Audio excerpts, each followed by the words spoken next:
Bom dia, Espírito Santo. Oferecimento. Transportadora Colatinense. Leva e traz sua carga com segurança e rapidez.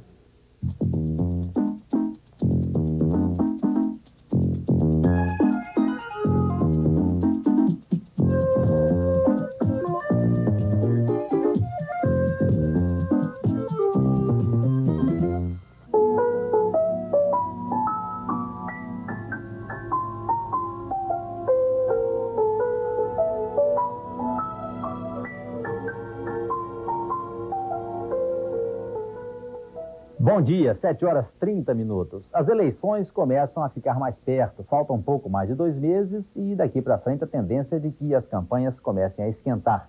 Já esperando por isso, o TRE, o Tribunal Regional Eleitoral, vem se preparando para evitar os abusos e já avisa para os marinheiros de primeira viagem. A lei vai ser cumprida com rigor. O TRE não vai tolerar as pichações, o uso do poder econômico e da máquina administrativa nas campanhas, mas quer também um cuidado especial com o eleitor.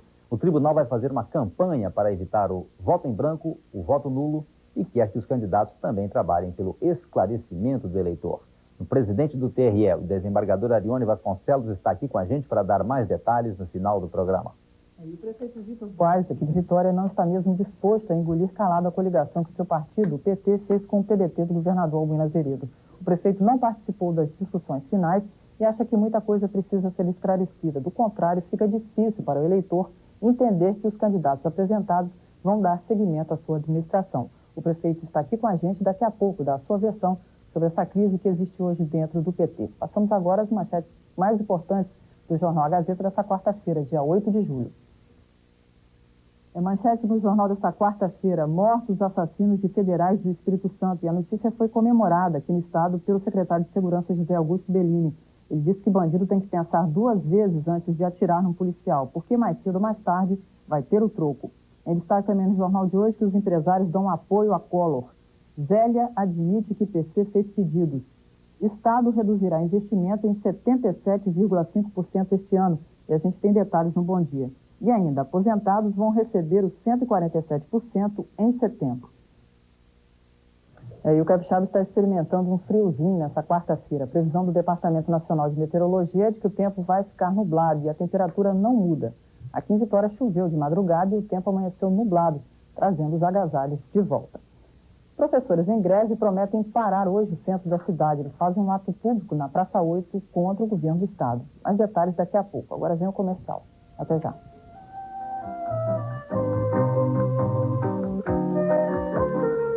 Comunicado aos professores. Há mais de 50 dias, a greve dos professores do estado vem impedindo milhares de alunos de frequentarem as aulas. Durante este tempo, o governo do estado reuniu-se permanentemente com o magistério e apresentou 5 propostas salariais. Esse diálogo evoluiu para uma última proposta que, além de repor as perdas salariais ocorridas neste governo, ainda recupera algumas do governo anterior. Além disso, a proposta do governo supera o salário dos professores da rede pública do Rio de Janeiro, São Paulo, Minas Gerais e até mesmo o piso salarial dos professores da rede particular do Espírito Santo. O Estado atingiu o limite de sua capacidade financeira com esta proposta e a comunidade já cobra o fim da paralisação. Por isso, o governo volta a apelar à compreensão dos professores para que retornem às salas de aula, assegurando-se os avanços salariais conquistados. Bom dia, vida, notícia precisa, notícia precisa, alegria, no céu, que o sol vem trazer. Bom dia.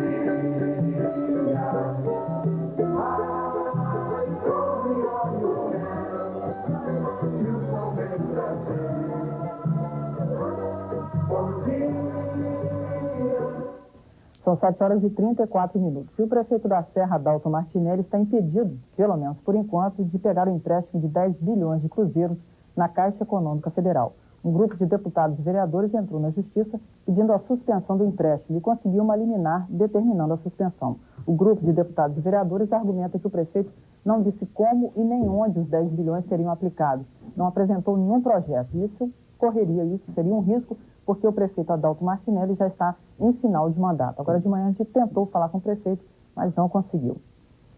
E o governador Albuino Azeredo não divulgou ontem, como estava sendo esperado, os nomes dos candidatos que vai apoiar agora nas eleições municipais. O governador disse que ainda está levantando a situação no interior e deve se posicionar hoje ou amanhã. Ontem o governador passou toda a manhã reunido com o ex-governador Max Mauro e com o vice-governador Adelson Salvador. Ele não quis adiantar o que foi discutido. E essa questão da sucessão municipal pega fogo. Hoje, o prefeito de Vitória, Vitor Buarque, coloca um artigo no jornal A Gazeta e o título desse artigo é "E agora, João?". Evidentemente que a pergunta é colocada de modo muito claro para o candidato do partido, João Carlos Cóssia. Pelo menos foi isso que eu entendi e parece que foi isso que o título quis dizer. O prefeito Vitor Buarque é o nosso entrevistado aqui no estúdio do Bom Dia. Prefeito, bom dia para o senhor. Bom dia. Bom, e agora, João? O João está só, prefeito? É uma questão que tem que ser debatida com a sociedade. Não quer dizer que o João esteja só.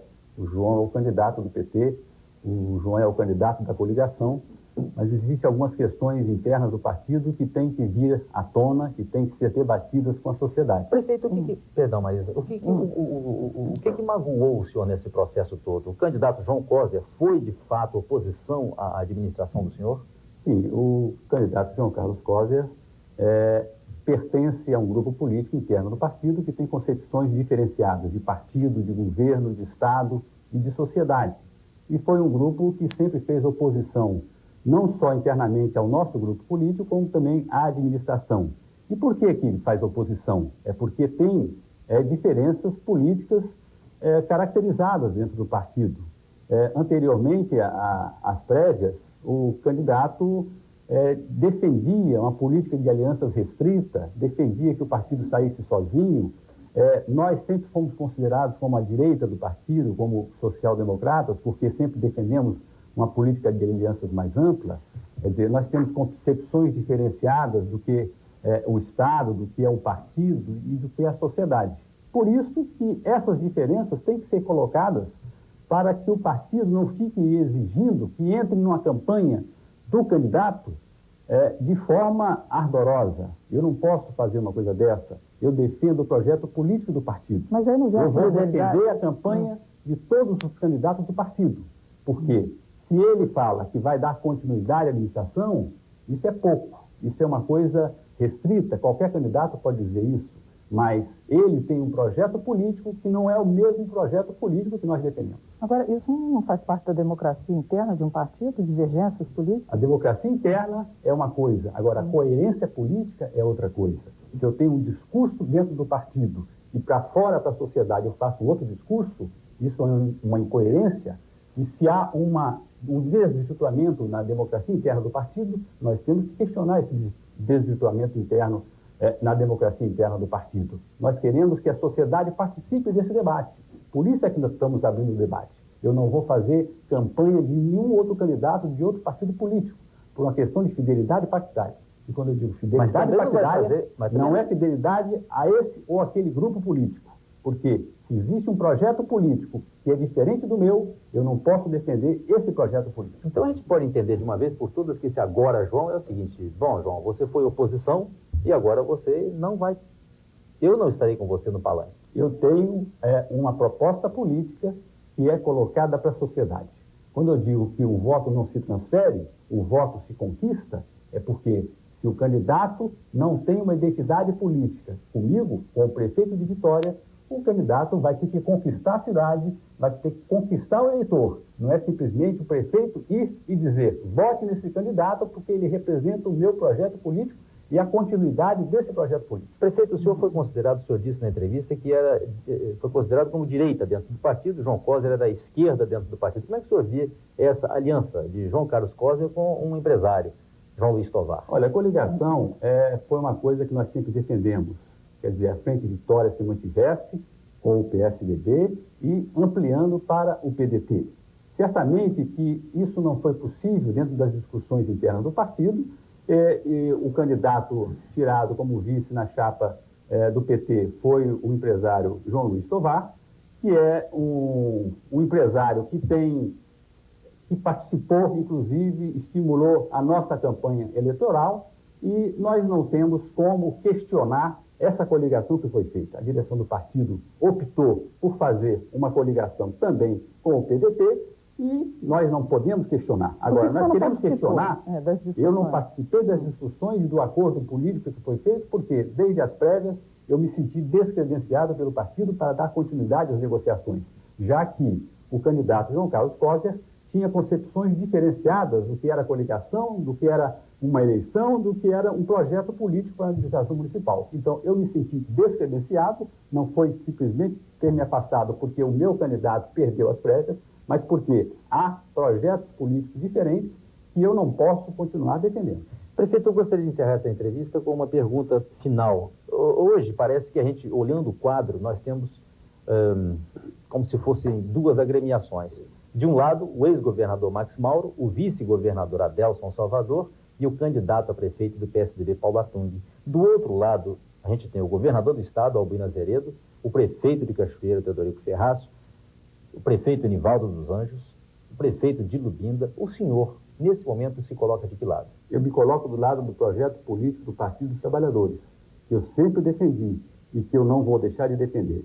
Eu jamais sairia do partido por pensar diferente dos outros companheiros de dentro do partido. Eu quero fazer prevalecer a proposta e o projeto político que nós sempre defendemos dentro do partido. Por isso eu vou fazer campanha para o Partido dos Trabalhadores e um projeto político que nós sempre defendemos e que a sociedade sonha com esse projeto político. Quando o Lula recebeu mais de 30 milhões de votos, não quer dizer que todo mundo estava de acordo com o partido, que todo mundo é filiado ao partido, ao PT, mas concorda com o nosso projeto político. E é esse projeto político que eu defendo, e é dentro desse projeto político que eu vou fazer campanha para os candidatos do PT e para o nosso projeto político.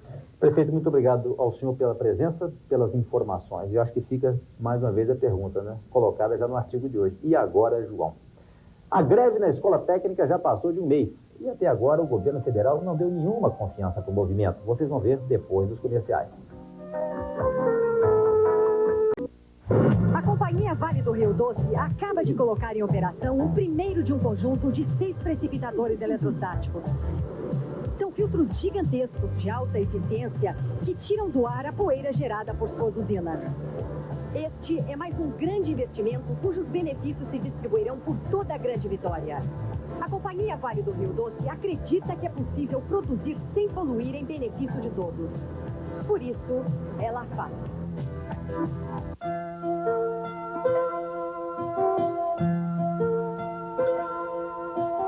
É hora de hora certa. Toda hora é hora de você comprar ou vender seu dólar turismo no Banestes.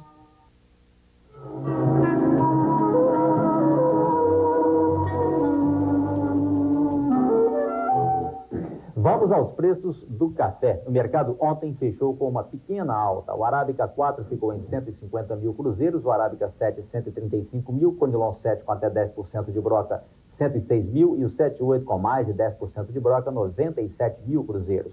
A arroba do boi também subiu, passou para 60 mil cruzeiros o preço máximo. Agora os preços da Ceasa. O mercado hoje cedo abriu assim. Tomate extra, 25 mil. Batata inglesa lisa, 45 mil cruzeiros. Batata inglesa comum, 35 mil. Alho nacional, 1.900 cruzeiros. Pimentão, 15 mil. Cenoura, 10 mil cruzeiros. Repolho, 5 mil. Banana prata, 15 mil cruzeiros. Cebola, 27 mil. Vagem, 15 mil. Feijão preto, 80 mil. Chuchu, 5 mil cruzeiros. Inhame chinês, 12 mil. Quiabo, também 12 mil. Couve-flor, 6 mil cruzeiros. E o ovo branco extra, 60 mil cruzeiros. A criação do Mercosul, mercado comum que reúne Brasil, Uruguai, Paraguai e Argentina, vai ser debatido hoje de manhã aqui no auditório da Rede Gazeta. A promoção é da Secretaria da Agricultura. O encontro é para esclarecer que tipos de vantagens o Estado vai ter com o Mercosul, que até 1994 prevê o fim total dos impostos nas transações comerciais entre os 4 países. A recessão econômica leva o Espírito Santo a cortar 77% dos investimentos previstos para esse ano. Projetos importantes como Transcol da Saúde, redução da mortalidade infantil, combate à criminalidade e várias obras podem ficar sem dinheiro. A decisão sobre quais projetos vão ser adiados sai amanhã, num seminário que o governo promove durante todo o dia no Hotel Porto do Sol. O custo total dos investimentos previstos para esse ano é de 719 bilhões de cruzeiros, mas, por enquanto, o governo só tem à sua disposição 161 bilhões. As informações são do chefe de gabinete da Secretaria de Planejamento e Ações Estratégicas, Antônio Marcos Machado. Os professores do Estado, em greve há 51 dias, arrumaram uma forma bem-humorada de chamar atenção para o movimento. No clima de festas julinas, eles promovem hoje um grande arraiá no centro da cidade, na Praça 8, a partir das 2 da tarde. A ideia é pressionar o governo a melhorar a proposta salarial feita à categoria. Mas o governo publica hoje uma nota nos jornais afirmando e confirmando que a proposta apresentada do magistério é definitiva. Não há como avançar mais. Na nota, o governo apela ainda aos professores para que retornem imediatamente ao trabalho. Bom humor para lá, mau humor para cá, né? E não são só os professores do Estado que estão em greve. Na escola técnica, funcionários e professores estão parados há 37 dias. Uma assembleia realizada ontem manteve a greve que está sendo praticamente ignorada pelo governo federal. O governo federal ele tem jogado no desgaste do movimento. Algumas reuniões só comparecem as pessoas de segundo escalão que não têm o poder de decisão, que fica hoje praticamente concentrado no Ministério da Economia. Por que a greve na Escola Técnica Federal? Ela é em adesão à categoria de servidor público federal que luta por uma isonomia de salário, por reposição de perdas salariais, por uma lei de política salarial, né, e pelo basta a privatização do governo Collor. Alguns outros setores dos servidores federais já voltaram ao trabalho. Por que a greve na Escola Técnica continua? Nós entendemos que dentro da greve houve um fato novo que motiva a continuidade, que é a questão do ajuste fiscal, né, que transforma a Escola Técnica Federal numa escola da rede estadual ou que passa essas instituições para o Senai. Daí a gente ter que continuar mobilizado para tentar fazer com que esse fato seja modificado dentro do ajuste fiscal. E essa greve na escola técnica, naturalmente, está preocupando os estudantes. Na sexta-feira, eles fazem uma reunião com pais e professores para discutir a paralisação. O deputado estadual Cabo Camata sofreu um acidente no início dessa semana. Na segunda-feira à noite, o carro que ele dirigia caiu numa ribanceira na estrada entre a BR-101 e o município de Jaguaré. O deputado ficou desmaiado por 4 horas, mas já está fora de perigo. Hoje ele vai ser transferido do Hospital Rio Doce, lá de Linhares, para o Hospital São José, aqui de Vitória. Campanhas começam a esquentar e o Tribunal Regional Eleitoral se prepara para evitar abusos. Nosso assunto depois dos comerciais.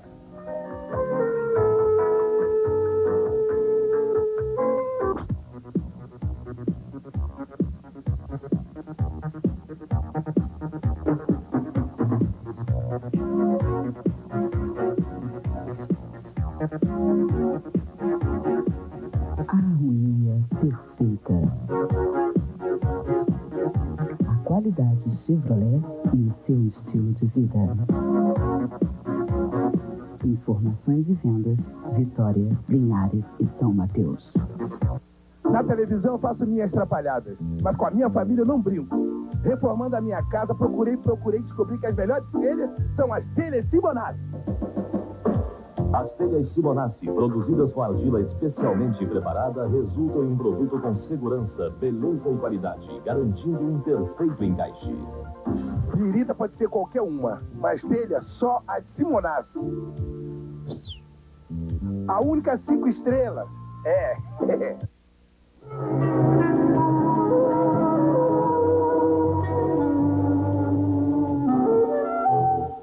A propaganda eleitoral está liberada desde o dia 3 de julho. Os candidatos, então, já podem anunciar que são candidatos e colocar ao público as suas promessas de campanha. O TRE também começa uma campanha, só que é uma campanha de esclarecimento contra o voto em branco e o voto nulo. O TRE traz novidades ainda sobre Marataízes e sobre contribuição em dinheiro para candidatos. O presidente do TRE, o desembargador Arione Vasconcelos, é o nosso entrevistado. Desembargador, bom dia para o senhor. Bom dia, Abdo. Desembargador, em primeiro lugar, por que essa campanha de esclarecimento?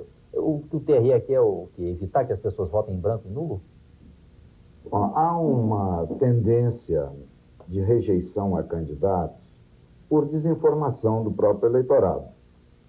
Nós temos na classe política aqueles que realmente cumprem com o seu mandato e existem outros que fogem aos compromissos assumidos.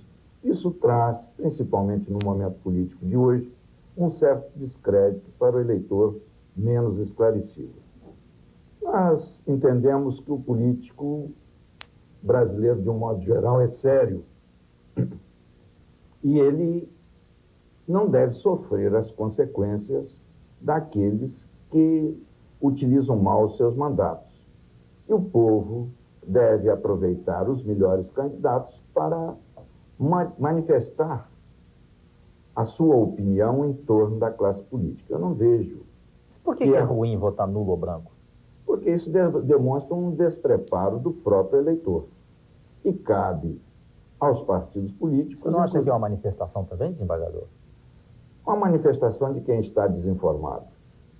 Neste pleito que se avizinha, do próximo dia 3, a disputa pelo voto vai ser muito importante, porque o número de candidatos é muito grande. Então, os próprios candidatos, os partidos políticos, devem criar escolas para ensinar o eleitor menos esclarecido a votar. E aqueles esclarecidos que estão desestimulados, eles devem ouvir a proposta política de cada candidato e escolher dentre aqueles o melhor. Não é através do voto em branco, da abstenção ou do voto nulo que o candidato vai contribuir para a melhoria política do Brasil. Ele deve manifestar a sua intenção entre os melhores. E essa campanha que o TRE vai fazer seria como para atingir o eleitor? Nós já iniciamos uma campanha anteriormente com o município de Vitória através do prefeito Vitor Buarque. E nós vamos entrar em novos entendimentos no sentido de esclarecer os eleitores. Com propaganda na televisão? Com propaganda, com chamadas e, inclusive, com orientação aos próprios partidos políticos. Desembargador, agora que a campanha já é liberada, as pessoas podem fazer e anunciar que são candidatos, por exemplo, o que é proibido? O que não pode ser feito?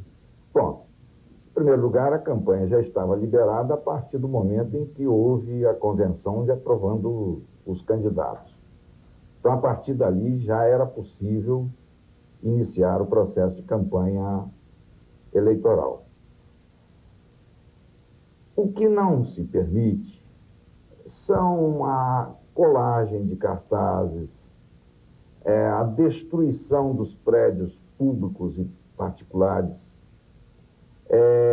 as pinturas políticas em muros, postes, até mesmo em pedras, nos monumentos. E nós vimos em campanhas anteriores que havia um horror do excesso de campanha.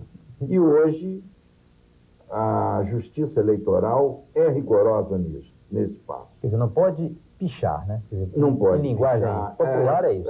Não pode pichar, não pode fazer colagens. Agora, se, por exemplo, o dono de um muro permitir que a pessoa cole cartaz... Não pode. Não pode? Não pode.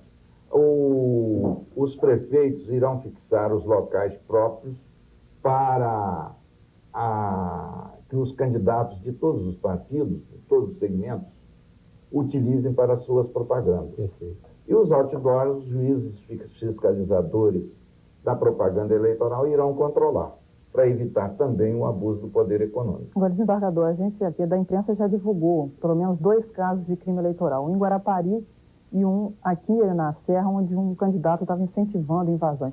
Para esse tipo de crime eleitoral, qual é o tipo de fiscalização que o TRE está fazendo? O que está fazendo? Não é propriamente o TRE, mas o juiz fiscalizador da propaganda eleitoral. Este abuso do poder político também é combatido, é proibido pela lei. E este incentivo às invasões ele vai ser proibido mesmo. Como esse caso específico da Serra, a Justiça já tomou as providências no sentido de processar. O que pode acontecer com o candidato processado? Ele pode ter o registro dele cassado. Desembargador, o senhor fala, proibido o abuso do poder econômico. Agora, se eu quiser doar dinheiro para um candidato, eu posso fazer para o candidato ou tem que ser para o partido dele?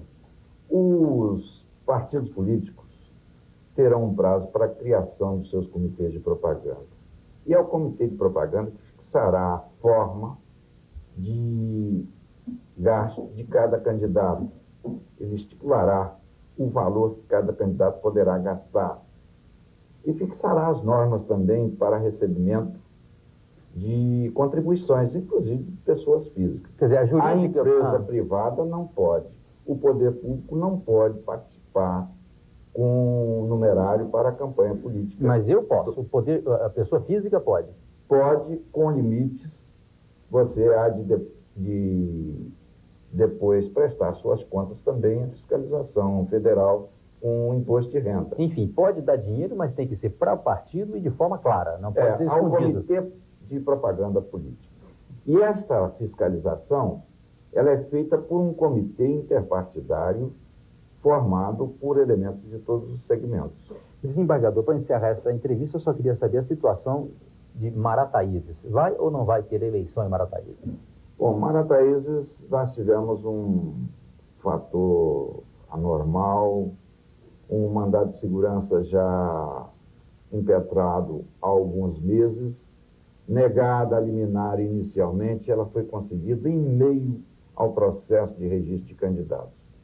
E, lamentavelmente, não há como retroceder, não há como continuar o processo de propaganda, de registro de candidatos, a não ser que esta liminar venha a ser revogada e o TSE venha baixar uma nova resolução definindo novos prazos para registro de candidatos. Mas o prazo é curto para isso. Não tem mais prazo, já se esgotou. Então não tem eleição em Marataízes. Ao ministro relator do mandato de segurança impetrado pelo município de Itapemirim, suspendeu provisoriamente a execução da lei que criou o município, sob a alegação de que há uma informação de que não foi criado o distrito de Marataízes. Portanto, sem eleição. Sem eleição. Desembargador, muito obrigado ao senhor pela presença e no que o senhor precisar para dar informações, esclarecimentos, o senhor dispõe da gente. A justiça eleitoral realmente vai depender muito da imprensa falada, escrita e televisada. E o que o senhor precisar, nós estamos aqui às ordens. Obrigado. 7h57, a gente encerra com o presidente do TRE do Espírito Santo esse Bom Dia de hoje. Amanhã nós estaremos aqui de volta com vocês. Bom dia e até amanhã, se Deus quiser. Rede Gazeta de Comunicações, Cavalinhos, Canal 11. A seguir, Show do Malandro e logo após, Show da Xuxa. De 10 a 12, quarta-feira comunitária do bairro Consolação, 7 da noite. E 7º concurso de quadrilhas no Grêmio Recreativo do Campo do Camelo, em Vila Garrido.